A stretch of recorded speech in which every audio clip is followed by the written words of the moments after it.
Hello everyone, good morning. আজ হলো Friday 15 November, ঠিক আছে।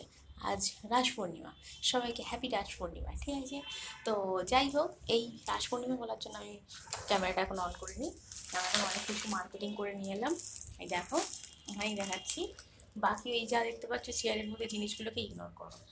এই যে পতঞ্জলি থেকে নুডলস কিনে নিয়ে এলাম। এই টেস্টে এটা হচ্ছে দেশি মশলা, তাই তো। হ্যাঁ, এটা আমাদের খুব ভালো লাগে, তাই এটাই নিয়ে বারবার করে। আর বাদ বাকি নিয়ে এলাম সর্ষের তেল, সাদা তেল, সানফ্লাওয়ার অয়েল, আর নিয়ে এলাম একটা কোকোনাট বিস্কিট, যেটা আমাদের দুজনেরই ফেভারিট, ঠিক আছে। আর নিয়ে এলাম এই যে ডিশ বার, এটা খুব ভালো, 10 টাকায় এতটা বড়, দেখতে পাচ্ছ কতটা সাশ্রয়ী। তো এইগুলো নিয়ে এলাম। আর তার সাথে এই ব্যাগের মধ্যে রয়েছে ফুল রয়েছে, এই ব্যাগের মধ্যে।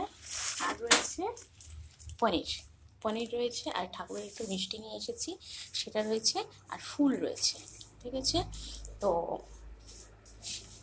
কালকে বৃহস্পতিবার ছিল, কিন্তু কালকে যে কোনো কারণেই হোক না কেন আমি ফুল আনতে পারিনি। তো আজকে সকালে পড়ানো ছিল, গিয়ে ফুল নিয়ে এলাম। এখন আমার প্রচুর কাজ বাকি, কোনো কথা বলতে পারবো না। আর দেখো কটা বাজে, প্রায় 11:30 বাজতে যায়, সকাল 11:30। বাসন মাজবো, কাল রাতে বাসন মাজা হয়নি, একটু ফোনে কথা বলতে বলতে আমার শাশুড়ি মায়ের সাথে।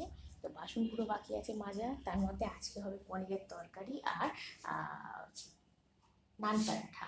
তো নান পরাঠার জন্য তো সবাই যেন আশা করি ইস্ট দিয়ে মাখা হয় বা দই দিয়ে মাখা হয়, তবে ইস্ট দিয়ে মাখবো। ইস্টটাকে একটু গরম জলে ভিজিয়ে দেবো, আটা মাখার প্রিপারেশনটা করে নেবো। আর আমি একদম ডিরেক্ট ময়দা দিয়ে কিন্তু করি না, তার সাথে অবশ্যই অল্প করে আটা মিশিয়ে নিই।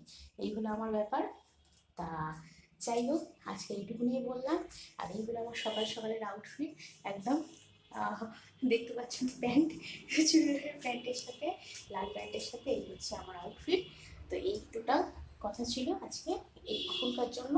বাকি আর এখন কোনো কথা নয়, কারণ এরপরে কথা বললে আমরা প্রচণ্ডভাবে ঝাড় খেতে হবে। তো চলো, টাটা বাই, ভালো করে সারাদিন কাটাও। যদি আবার পরে গল্প করার সুযোগ পাই আমি অবশ্যই করবো। আর হ্যাঁ, পনিরটা কীভাবে হচ্ছে যদি তোমরা জানতে চাও, তাহলে আমার কমেন্ট সেকশনে জানিও। আমি চেষ্টা করবো তোমাদেরকে পনির কীভাবে হচ্ছে সেটা বলে দেওয়া, ঠিক আছে। আজকে হবে শাহি পনির, ঠিক আছে। শাহি পনির বাট ঘরোয়া রেসিপিতে, ওই একরকম ক্রিম দিয়ে, দুধ দিয়ে, দই দিয়ে এত কিছু হ্যাপা হবে না, ঘরোয়া পদ্ধতিতে হবে। বাট খেতে জাস্ট অসম হয়। যারা যারা টেস্ট করেছে, ইভেন আমিও একদম পাগল থাকি এটার জন্য।